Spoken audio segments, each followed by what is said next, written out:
मान्छेहरूकै बीचमा खेल्दै रमाउँदै देखिने एउटा गरिब बाँदर र एउटा धनी बाँदरको भावनात्मक, सिनेम्याटिक र यथार्थपरक कथा। गरिब बाँदर दुब्रो, साधारण देखिने, कुनै गहना नभएको, गाउँको भिडभाड बजारमा बच्चाहरू र स्थानीय मान्छेहरूसँग हाँस्दै खेल्दै रमाइरहेको छ। मान्छेहरूले उसलाई माया गर्दै सानो खाना दिन्छन्। त्यसपछि चम्किलो फर, राम्रो कपडा र सुनको चेन लगाएको धनी बाँदर सहरको पार्कमा देखा पर्छ, जसलाई देखेर मान्छेहरू अचम्म मान्छन्।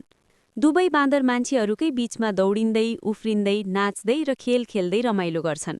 गरिब बाँदरले आफ्नो सानो खाना धनी बाँदरसँग बाँड्छ, जसले धनी बाँदरलाई साँचो खुसी र नम्रताको अर्थ बुझाउँछ। अन्त्यमा दुवै बाँदर मान्छेहरूकै बीचमा खुसी साथ खेल्दै मित्रता र मायाको सन्देश फैलाउँछन्।